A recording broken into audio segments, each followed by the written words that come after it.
How's everyone doing? My name is Nate Oliver, originally from Cleveland, Ohio. Went to St. Edward High School.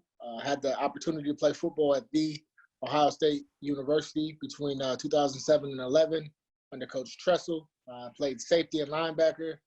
Started on special teams for a 4-year letter winner there. So yeah, that's who I am. Okay, so when you said you grew up in Cleveland, are you thinking as you're growing up, this is where I'm going to go, or did you have other aspirations as well? I mean, growing up, I wanted to play baseball. I was a baseball. The only thing I really wanted to play. Football was something that my dad forced me to play. So my first year, everyone thought I was like this really good football player. They were crazy because it was like almost every time I touched the ball, I scored. And they're like, yeah, this guy is crazy. This guy is so good. But in reality, I didn't want to get tackled. So that's the reason why I was running, So my second year, that's when I started coming around to football and whatnot. And really, I think it was when I got to St. Ed's after my freshman year. That's when I really started pursuing football, thinking like, you know what, this is something that I think I could take to the next level. Okay. But at that, I'm thinking the next level for me was like Baldwin Wallace or like an Akron, Mount Union, something like that. Right. That's what I was thinking, because that's what I saw growing up. That's what I saw. They were going off to go play at, Baldwin Wallace or John Carroll, Mount Union. Those are the people I saw playing. So in my mind, I thought that's what it was. Now, you're at St. Ed's. You got 9,000 people in the school. How many people go out for the football team? I think my freshman year, I think we had 135 people, I think maybe. And we don't cut anybody. So right. If you go off for the football team, as long as you show up for practice and you do the things that are asked of you, then you're going to be on the team. And then I think it dropped off, obviously, junior varsity, that kind of thing. But after my freshman year, I'm thinking maybe I'm about to go play JV, and ended up, playing varsity. Started on special teams on varsity and still wasn't playing JV, so I was kind of confused because our first game was where St. Xavier down in Cincinnati. I was kind of confused on okay, I'm playing varsity, but the only thing I'm doing is special teams right now. I'm not playing defense, so I'm confused. And then the second game we played Lakewood, and that's when I started at safety, and I was like, oh, okay, that makes sense. Yeah. All right, so when you're still thinking Baldwin Wallace, John Carroll, those other places around there, and I'm very familiar with those schools. At what time did you start, or when did you start hearing from the bigger schools? Yep. So, and I should mention John Carroll, Baldwin Wallace, Mount Union. Those are great schools, great programs, great tradition, great coaches. So I should start off by saying that first. Right. But honestly, it was we were fortunate to have another Ohio State person there while I was at St. Ed's, Alex Boone, who ended up obviously playing at Ohio State tackle and played a few years in the NFL as well. So there were college coaches that were coming to see him, obviously. So there was some people that are around. He was there, and then the year before, I should say my freshman year, Haruki Nakamura was there, and he was getting recruited. He was one of those I say sleepers in his class because of his size. Not too many schools were really offering him, but Cincinnati ended up offering him when D'Antonio was there, and he went on to play, I think, 7 or 8 years in the NFL as well. So that's when the coaches started coming around. They can't really say anything to you as a freshman and sophomore. So it was more so like, make sure your grades are good, make sure you ACT, SAT, that's the kind of thing that they did. And here's my son. So right on cue. But yeah, that's when I was like, okay, well, I might be able to go somewhere. These guys that I'm playing football with, they're going to places, so maybe I have an opportunity. Right. So. And then the recruiting starts and the letters and the calls and all that. So back then it was I think, what did we do back then? I think there was the non-official junior days or whatnot. So you have those, and then this is before texting got really big. So I think you're maybe shoot one text message or a call every couple months. I don't remember how it went exactly, but yeah, I remember going to some Ohio State junior days and went up to that team up north. I went up to their junior day, went to a basketball game there. Got to sit down with coaches and talk to them when I was there. But even then, at this time, I still didn't have an offer. So I was kind of like, oh, okay, no big deal. So I think it was after my second game, my junior year, I got my first offer, which was Akron. So at that point, I was like, okay, yeah, I can go D1. Like I'm thinking Right. D1's like, oh, it's gonna happen. And literally a week later, Illinois offer came in, and then they just started rolling. Pitt, Michigan State, Ohio State. Actually, I got offered by Ohio State during the All-American game, the Army All-American game, my junior year. Okay. All right, so now all these offers are coming in. Now, are you thinking if I had a choice, or is it who wants me the most? I mean, at that point, when it wasn't like, oh, well, Akron offered me, so I'm going there. It was Right. It was kind of like, oh, I have a choice in this? Oh, okay. Right. All right. Hey, if I have a choice, then I'm choosing Ohio State. Okay. So that was my choice. Once I got that offer, for me, the whole recruiting thing was done. So actually, my junior year on signing day, but so I had done. Get it over with. Yeah. Yeah. So, I mean, but for me, Ohio State was the place I wanted to be. So. All right, so let's go to move-in day and all that stuff. The first day you're on campus, knowing because the football team gets there before everyone else gets there. Right. On move-in day, you're thinking, I'm here. What's that day like? That day was crazy. A lot of my teammates that were in Ohio I had already seen just because, Ohio high school football, most of them were D1 or D2 athletes or ran track and or played basketball. So I saw them throughout our time at some point. But it was different, it was real different. You got to see teammates from everywhere. My roommates freshman year were Rocco Pintello, who I knew, Ohio guy. Solomon Thomas, again, Ohio guy, I knew him. But also Cameron Hayward. So that was somebody I never met. I didn't meet him till the day we got there. And I remember seeing him. I was like, this is a huge human being.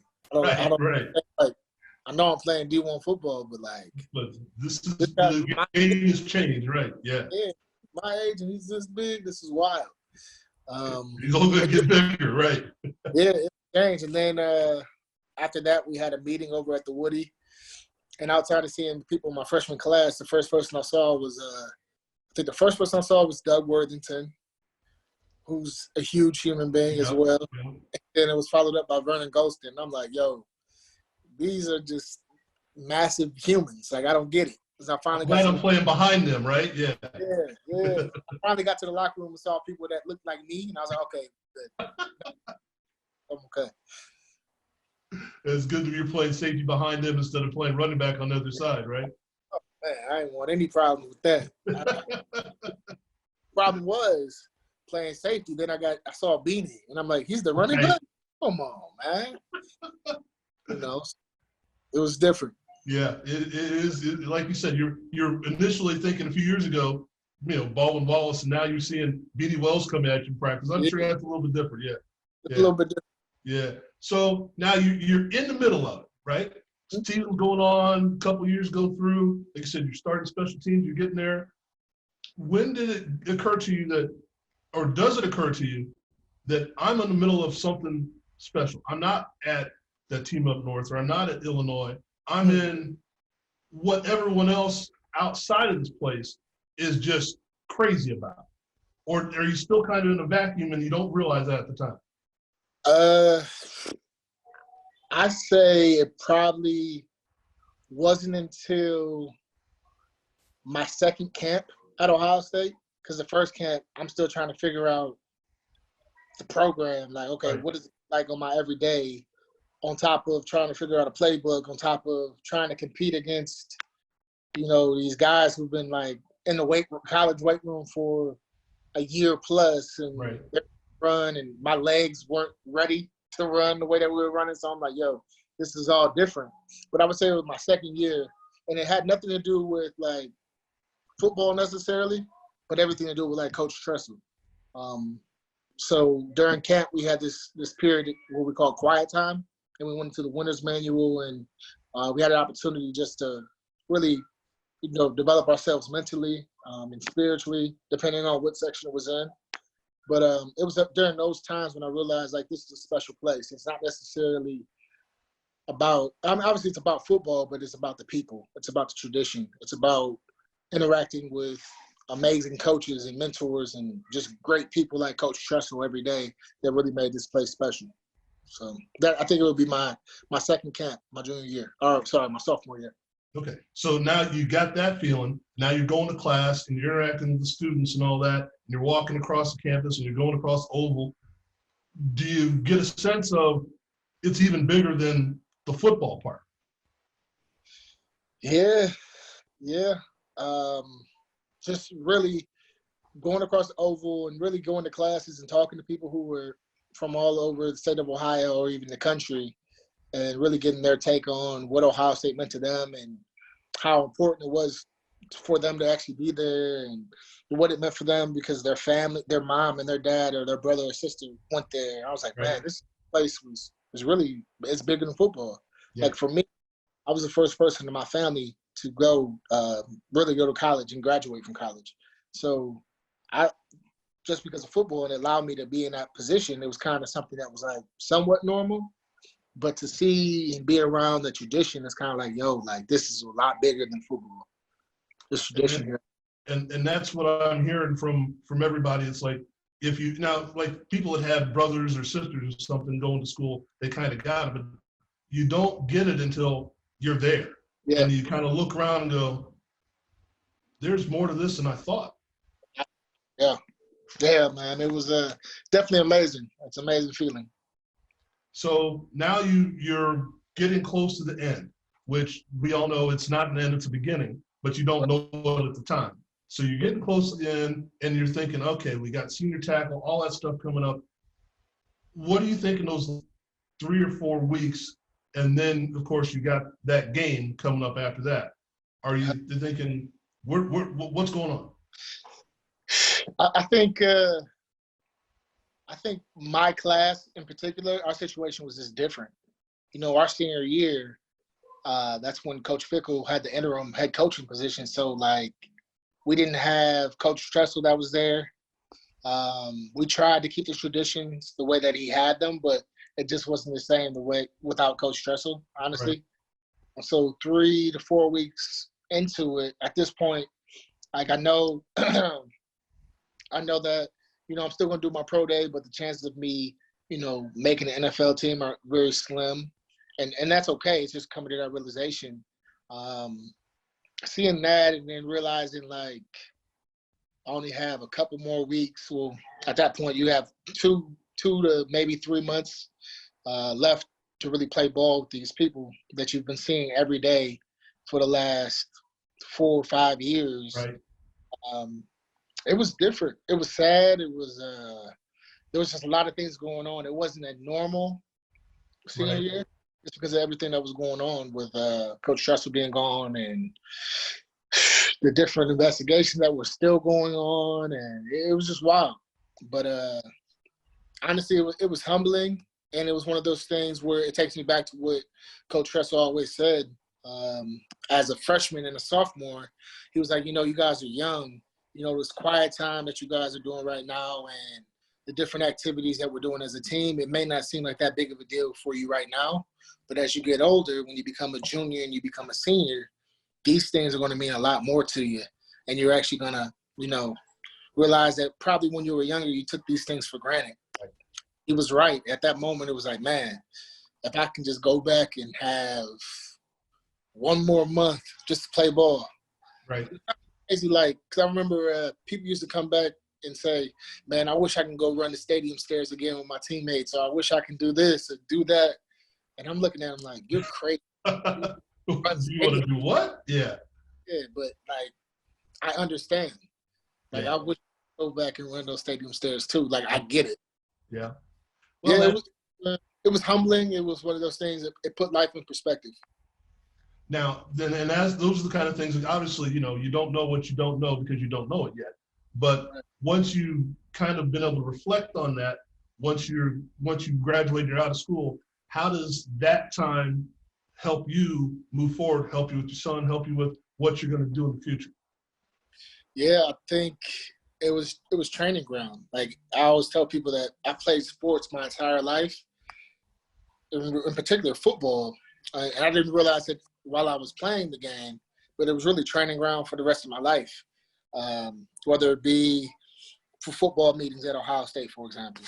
Say a meeting started at 2:15, because I knew who Coach Tressel was, I knew how he operated. I would be there between either at 2:05 or at 2:10. I was always early. Right. I was never on time. I was never there right at 2:15. And if I was, I knew I was going to get a look from a coach like, "What are you doing? Why are you late?" Right. Even though I got there on time. You weren't on time, right? So even now, because I work at Ohio State now, say we have a 2:00 meeting, I'm usually the first one in the room, and people are always like, "Man, why are you so early?" I'm like, "Listen, I'm used to this. Is what I'm used to, you know." So I think that piece really transitioned that way for me, just being on time for, different meetings and taking responsibility that way. As far as like like my son, embracing my son, I think living in the moment, making sure that when I'm spending time with my son, I'm actually spending time with him only because I know it's not going to be this way forever. Right. Like, he's going to grow up. He's going to go and do his own thing. And the time that I have with him right now is precious. So I want to make sure that, I'm paying attention to him. And then also one thing that Coach Tressel did for us, which I think is something I'm doing with my son, and obviously when I have more kids, I do it with the rest of my kids too, it's that he always made sure that we were grounded and we knew who we were, or at least he tried to make sure that we knew who we were individually. He made sure that Nate Oliver was being Nate Oliver and not Thaddeus Gibson or a Ray Small or a Right. Kurt Coleman. Like, no, Kurt's Kurt, Ray is Ray, Thad is Thad. I need Nate to be Nate. You know what I mean? So that's impressive, yeah, because a lot of people don't understand that. Yeah, and make sure we were our individual selves, but we understood the team aspect. You know what I mean? So I think it was good. I think if you can understand who you are, it's easy to understand who everybody else is. That's very impressive. I haven't heard that yet, but I'm sure the more people we talk to that played under Coach Tressel, I'm sure we'll hear that. That's fantastic. All right, well, I appreciate your time. This has been fantastic. I tell you what, if you want to do this again sometime down the road, I'd really appreciate it. I think that I think we're onto something here. So thank you very much. Absolutely. Let me know if you need anything. All right. Thank you.